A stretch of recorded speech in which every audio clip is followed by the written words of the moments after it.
केदारनाथ ज्योतिर्लिंग में एक शिव भक्त ने पाया साक्षात शिव जी का दर्शन, और शिव जी उस भक्त के लिए काल चक्र के साथ भी खेल गए।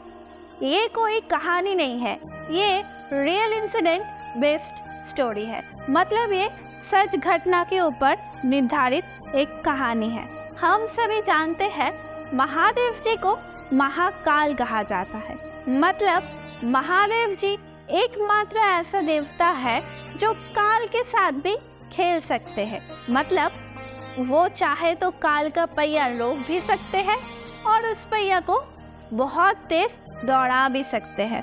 आज की हमारी कथा ऐसे ही 12 ज्योतिर्लिंगों में से एक ज्योतिर्लिंग केदारनाथ में घटी हुई सच घटना के ऊपर निर्धारित है। नमस्ते, मैं हूँ Shreya and welcome back to my channel.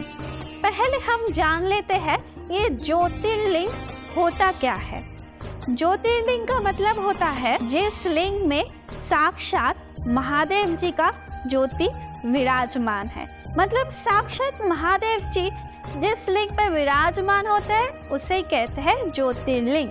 ऐसे 12 ज्योतिर्लिंगों में से आज की कहानी है केदारनाथ ज्योतिर्लिंग की। बिना समय नष्ट किए चलिए आज की कहानी की ओर बढ़ते हैं। और आज की कथा सभी बहुत गौर से सुनिएगा, क्योंकि ऐसी कथा, ऐसी कहानी हमें हमारे महादेव की और भी करीब लेके जाता है। ऐसे ही कहानी और ऐसे घटना सुन के महादेव के ऊपर हमारी जो आस्था है ना, वो काफ़ी गुना ज़्यादा बढ़ भी जाता है और हम महादेव के बहुत ही करीब चले जाते हैं। और आपको तो पता ही है, महादेव की जितनी करीब रहोगे ज़िंदगी में दुख दर्द उतने ही ज़्यादा कम होगा, ज़िंदगी और भी ज़्यादा खूबसूरत होने लगेगी। तो चलिए आज की कथा शुरू करते हैं। ये कहानी तब की है जब यहाँ का ट्रांसपोर्ट सिस्टम एकदम भी ना के मुताबिक था। मतलब यहाँ पे ट्रेन बस का प्रचलन नहीं हुआ था। जो अमीर लोग होते थे ना, जो धनवान लोग होते थे, वो अक्सर घोड़ा गाड़ी या फिर बैलगाड़ी का इस्तेमाल करते थे एक जगह से दूसरी जगह में जाने के लिए। लेकिन जो गरीब लोग होते थे ना, उनके तो बस एक ही भरोसा था, उनका पैर। मतलब उनको जहाँ भी जाना था पैरों से ही जाना था। गरीब लोगों का पैरों के अलावा कोई और दूसरा ऑप्शन नहीं था कहीं पे जाने के लिए। तो ऐसे ही एक शिव भक्त की कहानी में आज आप लोगों को बताऊंगी, जो कि बहुत ही गरीब था। मतलब उसके पास धन दौलत ऐश्वर्य कुछ भी नहीं था तो सिर्फ महादेव से प्यार, महादेव के ऊपर विश्वास, महादेव के ऊपर आस्था। और इसी विश्वास और प्यार के बस में आके वो शिव भक्त ने ना बाबा केदार के दर्शन करना ठान लिया। मतलब वो बाबा के दर्शन करने के लिए चल पड़े।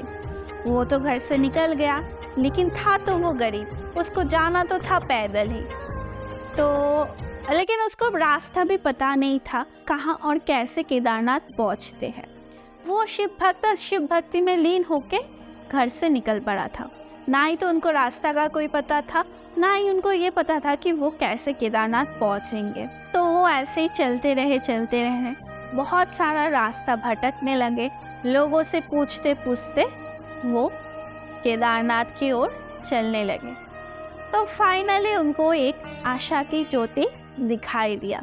उनको केदारनाथ की मंदिर दिखाई दिया। तब बहुत ही ठंड था, बहुत ही चारों तरफ बर्फ था। वो शिव भक्त को ना उस केदारनाथ मंदिर तक पहुंचने में बहुत ही ज़्यादा दुख और पीड़ा सहन करनी पड़ी। मतलब बहुत ही टफ था उस मंदिर तक पहुंचना। तो कोई नहीं, सब दुख दर्द को पार करके वो शिव भक्त केदारनाथ मंदिर तक पहुंच गए। पहुंचते शिव भक्त ने देखा कि चारों ओर सन्नाटा छाया हुआ है, कोई भी दर्शनार्थी आसपास नहीं है और चारों तरफ बर्फ से ढका हुआ है। और मंदिर की पंडित जी केदारनाथ के द्वार बंद कर रहा है। ये देख के तो वो शिव भक्त का पैरों तले जमीन खिसक गया।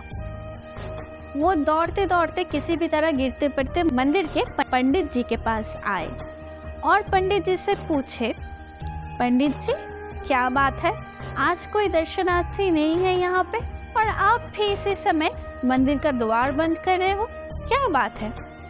तब पंडित जी ने कहा, अभी तो मंदिर का द्वार 6 महीने के बाद खुलेगा, अभी तो मंदिर का द्वार बंद हो रहा है, 6 महीने से पहले ये द्वार नहीं खुलेगा।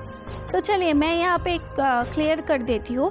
केदारनाथ का जो मंदिर है ना, वो जिस जगह पे अवस्थित है वो बहुत ही ठंड जगह है। मतलब सर्दी के समय ना वहाँ पे बहुत ज़्यादा स्नोफॉल होता है, बहुत ज़्यादा बर्फ़ होता है और मंदिर पूरा ना बर्फ़ से ढक जाता है। दर्शनार्थियों के लिए ना मंदिर तक पहुँचना बहुत ही ज़्यादा डिफ़िकल्ट हो जाता है और मंदिर का द्वार भी बर्फ़ से ढका हुआ रहता है, तो द्वार भी खोला नहीं जा सकता है। इसीलिए साल में 6 महीना केदारनाथ मंदिर का द्वार बंद रहता है। नवंबर के दिवाली के बाद जब भाई दूज होता है, उसी दिन मंदिर का दरवाज़ा बंद होता है। फिर अप्रैल में अक्षय तृतीया के दिन मंदिर का दरवाज़ा फिर से खुलता है, तो वो 6 महीना बंद रहता है। ये बात जब वो शिव भक्त ने जाना कि मंदिर का दरवाज़ा 6 महीने बाद खुलेगा, तो मानो उसके ऊपर आसमान टूट पड़ा और उसका होश उड़ गया। वो शिव भक्त सोचने लगे मतलब क्या हो गया उसके साथ। वो व्यक्ति बहुत दूर से पैदल बहुत ही कष्ट करके मंदिर तक आए, लेकिन बाबा का दर्शन किए बिना ही उनको लौटना पड़ेगा। तो मंदिर के जो पंडित जी थे उनसे वो शिव भक्त ना बहुत ही ज़्यादा रिक्वेस्ट करने लगे कि पंडित जी हमको एक बार केदार बाबा का दर्शन करने दो, फिर आप दरवाज़ा बंद कर दो। हम बहुत दूर से पैदल चल के आए, मेरे पास उतना धन नहीं है कि मैं यहाँ पर 6 महीने के लिए रुक पाऊँ, कुछ खा पाऊँ या फिर इस सर्दी से बचने के लिए कुछ गर्म कपड़ा पहन पाऊँ। मेरे पास उतना धन नहीं है, मैं यहाँ पे कैसे रहूँगा 6 महीने, और मैं इतना दूर से आया हूँ, 2 महीने में पैदल चल के आया हूँ। पंडित जी आप कुछ भी करिए, मुझे एक बार बाबा का दर्शन करने दीजिए, फिर आप दरवाज़ा बंद कर देना। तो पंडित जी भला थोड़ी ना उस गरीब के सुनेंगे। पंडित जी ने कह दिया नहीं, अब दरवाज़ा नहीं खुलेगा, अब तुम बाबा का दर्शन नहीं कर पाओगे, तुम 6 महीने बाद आना, तब जी भर के अपने बाबा को देख लेना। वो आदमी तो था गरीब। अगर कोई धनवान व्यक्ति पंडित जी से बोलता, शायद पंडित जी दरवाज़ा खोल देते या फिर देखने के लिए अलाउ करते बाबा को, मतलब बाबा का दर्शन के लिए अलाउ करते, लेकिन वो तो था गरीब, गरीब की बात कौन सुनता है। तो पंडित जी ने साफ साफ मना कर दिया, नहीं भाई अभी तो मंदिर का दरवाज़ा नहीं खुलेगा, तुम 6 महीने बाद ही आना। और मंदिर का दरवाज़ा बंद करके पंडित जी जाते जाते उस शिव भक्त को बोला कि देखो यहाँ पे बहुत ज़्यादा बर्फ़ पड़ती है, बहुत ज़्यादा ठंड पड़ती है, इस ठंड में तुम यहाँ पे नहीं रुक पाओगे, ठीक है, इससे अच्छा है तुम लौट जाओ, 6 महीने बाद आओ, फिर तुम अपने बाबा का जी भर के दर्शन कर लेना। ये बोल के वो पंडित जी वहाँ से चले गए। अब तो वो शिव भक्त सोचने लगे कि वो क्या ही करेगा, इतना दूर से आया है, बाबा को देखे बिना तो वो जाएगा नहीं। शिव भक्त ने ठान लिया, नहीं मैं बाबा का दर्शन किए बिना यहाँ से कहीं नहीं जाऊँगी, चाहे इसके लिए मेरा मौत ही क्यों ना हो जाए। तो वो शिव भक्त मंदिर के द्वार के सामने बैठा रहा और बाबा को पुकारते पुकारते रोने लगा। तभी शाम हो चुकी थी, सारा मंदिर के आसपास सन्नाटा छा गया था, अंधेरा छा गया था और पूरा जगह एकदम बर्फ से ढक गया था। मतलब आसपास कोई जीवन की नामो निशान नहीं था और वहाँ पे था तो बस वही एक शिव भक्त जो रोते रोते अपने बाबा को पुकार रहा था। तभी उस शिव भक्त ने देखा कि दूर से एक अघोरी बाबा उनकी तरफ आ रहे हैं। धीरे धीरे अघोरी बाबा उस शिव भक्त के पास आए और वो अघोरी बाबा ना दिखने में एकदम लंबा चौड़ा था, उसके सर में जटा था, हाथ में त्रिशूल और डमरू था, सारा शरीर में वस्त्र में रमाया हुआ था और वस्त्र में सिर्फ बाघ का छाल पहना था और गले में बहुत सारा रुद्राक्ष के माला और माथे पे था त्रिकुंड। वो अघोरी बाबा वो शिव भक्त के पास आए, आके बैठे और पूछे, अरे बेटा तो रो क्यों रहा है यहाँ पे बैठ के, इतना सर्दी है, जा अपने घर जा। तो वो शिव भक्त बोले, नहीं बाबा मैं 2 महीने पैदल चल के बाबा का दर्शन करने के लिए आया, मैं यहाँ से लौटूंगा नहीं जब तक मैं बाबा का दर्शन ना कर लूँ। तो वो अघोरी ने कहा, अरे तू तो बहुत ज़िद्दी है, जा लौट जा, 6 महीने बाद आना, 6 महीने बाद द्वार खुलेगा तब आना। तो वो शिव भक्त कहने लगे, नहीं मैं यहीं पर ही बैठा रहूँगा 6 महीने के लिए, चाहे इसके लिए मेरी मौत ही क्यों ना हो जाए, लेकिन बाबा का दर्शन किए बिना मैं यहाँ से हिलूंगा नहीं। ये सुन के अघोरी बाबा हंसने लगे और बोले ठीक है। और अघोरी बाबा ने उस शिव भक्त को खाना दिया खाने के लिए और उसके सामने लकड़ी से आग जला दिया ताकि उस शिव भक्त को थोड़ा सा गर्माहट महसूस हो। तो वो व्यक्ति तो बहुत ज़्यादा थका हारा हुआ था ना, तो वो खाना खा के जब गर्मी का थोड़ा सा एहसास हुआ, वो केदारनाथ के मंदिर के द्वार के सामने वो शिव भक्त सो गया। फिर सुबह हुआ, शिव भक्त की नींद खुली और नींद खुलते ही वो आश्चर्य हो गया। देखा सारा जगह का जो बर्फ़ है ना, वो सारा बर्फ़ गल चुका है। बहुत सारे लोग बाबा के दर्शन के लिए आ गए हैं और दूर से पंडित जी और मंदिर के और भी कर्मचारी मंदिर की ओर आ रहे हैं। ये देख के तो वो शिव भक्त बहुत ही आश्चर्य हो गया और वो सोचने लगा, अरे पंडित जी ने तो कहा था कि 6 महीने बाद द्वार खुलेगा, 6 महीने बाद दर्शनार्थी आएंगे, लेकिन आज सुबह ही क्यों सब आ रहे हैं? कल ही तो पंडित जी ने मुझको ऐसा कहा था, अभी तो 1 दिन भी नहीं हुए, सिर्फ 1 रात बीते थे। तो पंडित जी जब मंदिर के करीब आए तो वो शिव भक्त ने पंडित जी से पूछा, अरे पंडित जी, आपने कहा था कि मंदिर का दरवाज़ा 6 महीने बाद खुलेगा, ठीक है, तो अभी आप सब यहाँ पे क्या कर रहे हो?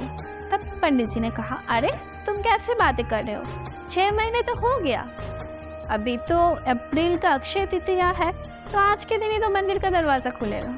और उस शिव भक्त ने कहा, अरे पंडित जी, आप तो कल ही हमको बोले थे कि 6 महीने बाद खुलेगा, लेकिन सिर्फ तो 1 ही दिन हुए।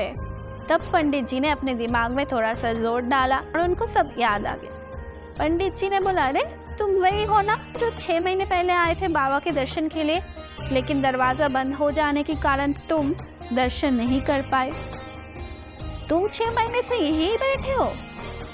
तब वो शिव भक्त ने कहा, अरे नहीं, मैं 6 महीने से कहाँ बैठा हूँ, कल ही तो आपके साथ मेरी बात हुई, रात को मैं यहीं पर बैठा था, तभी एक अघोरी बाबा आया, मुझको खाना दिया, मैं खाना खा के यहीं पर ही द्वार के सामने सो गया था, अभी मेरा आँख खुला और मैं देख रही हूँ कि सब लोग यहाँ पे आए हैं, आप भी द्वार खोलने के लिए आए हैं। तब पंडित जी ने कहा, क्या बोल रहे हो तुम, ऐसा भी भला हो सकता है, मैं तो 6 महीने बाद आया हूँ। लेकिन पंडित जी तो जानते थे केदार बाबा कितना चमत्कारी है, उनके चमत्कार के बारे में उनके मन में चल रहा था।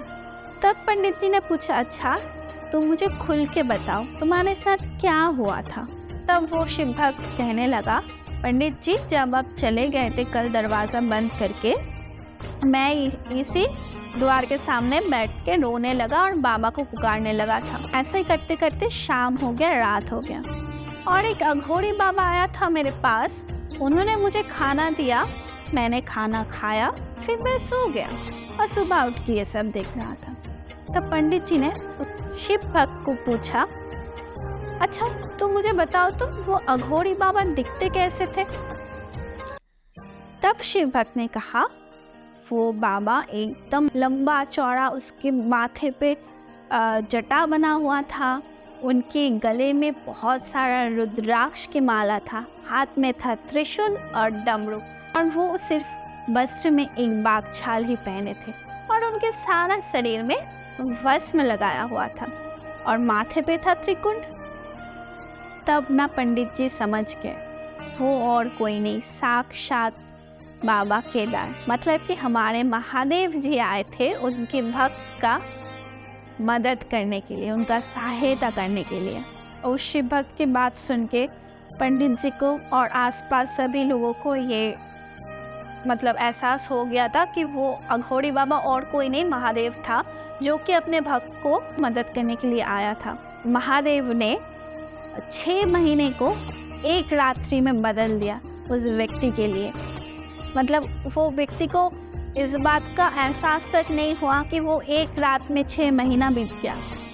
मतलब काल के चक्र को बाबा ने इतना तेज़ से दौड़ा दिया उस व्यक्ति के लिए कि उनको कुछ पता ही नहीं चला कि 6 महीने कैसे बीत गए। मतलब उनके लिए 6 महीने तो 1 रात ही था। तो वहाँ पे सभी का ना रोंगटे खड़े हो गए थे, सभी के आंखों में आंसू आ गया था बाबा का चमत्कार देख के। तो पंडित जी फिर केदार बाबा का द्वार खोले और उस शिव भक्त को बोले कि तुम ऐसा एक शिव भक्त हो जिसके लिए बाबा साक्षात आ गए थे। मैं तुमको बाबा का दर्शन नहीं करने दिया, मैंने दरवाज़ा बंद कर दिया, लेकिन बाबा खुद चल के तुम्हारे पास आ गए। ऐसी होती है भक्ति।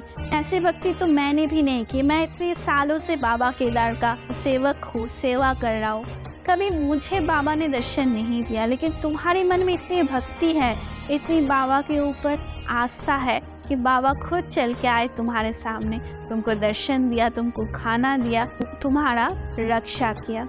तो तब से लेके आज भी वहाँ पे आसपास में सभी मानते हैं कि बाबा केदार सचमुच सबकी मदद के लिए आ जाते हैं। सिर्फ बाबा केदार मतलब बाबा केदार की बात नहीं हो रहा है, यहाँ पर महादेव की बात हो रहा है।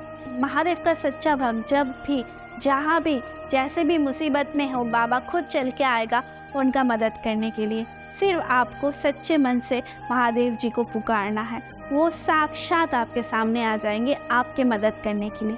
वो किसी भी रूप में आपके सामने आ सकते हैं। महादेव तो बस इतना ही चाहते हैं कि आप सिर्फ मन से उनको आवाज़ लगाए, बाबा तो दौड़ते दौड़ते चला आएगा। ऐसी होती है सच्ची भक्ति।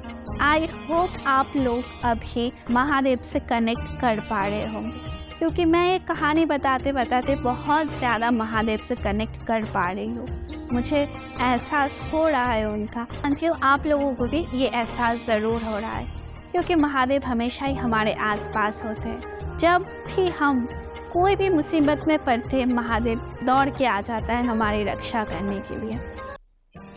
ये कोई कहानी नहीं है, ये एक सच घटना है। ऐसी बहुत सारे सच घटनाएं घटती हैं हमारे आसपास। तो यही घटना मैं इस चैनल के थ्रू आप लोगों के सामने लाती हूँ। तो आप लोग मुझे ज़रूर बताना कि ये कहानी आपको कैसी लगी। मैं बहुत सारे ऐसे रियल इंसिडेंट आप लोगों के सामने लाने की कोशिश करूँगी, और ऐसे वीडियो देखने के लिए मेरे चैनल पे बने रहिए और मुझे ज़रूर बताना कि आज का ये कहानी आपको कैसा लगा। और सभी मेरे साथ सच्चे मन से बोलिए ओम नमः शिवाय।